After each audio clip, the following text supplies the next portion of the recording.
We bought this land in 1970, December the 17th, sight unseen at auction. Bid it in. The total piece cost $92,000, which was a lot of damn money for us in those days, and didn't know where it was.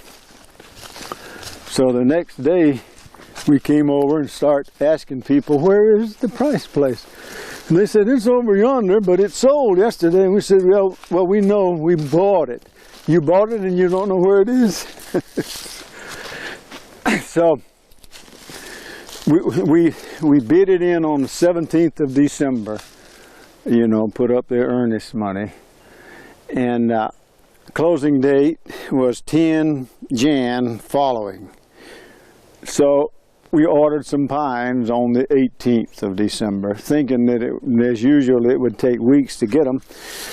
They called up in a few days and says, your pines are here. And they said, well, we don't own the land yet. We started, and these pines were planted before we closed for it, see. They were planted between 17 December 1970 and 10 Jan 1971. And this had been an old field, had been horribly abused.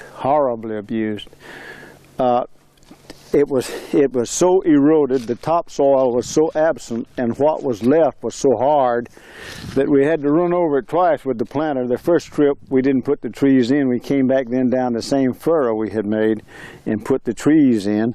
And then in many places we'd have to get out and really put the dirt around them with our feet and press it in to be sure that their roots were secure. But we got a good live. It does seem that land that has been most severely abused responds faster. It seems that way. And there's some reason for that. This land was so poor that it didn't support too lush a growth of weeds or cull, hardwood sprouts.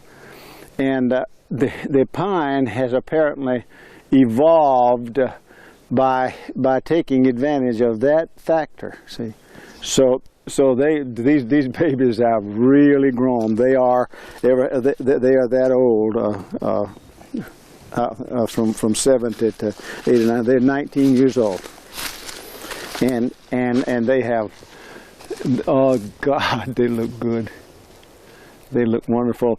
They've been thinned now several times, cut out culls, deformed, diseased, and spots where we got the seedlings too close together to give them more room.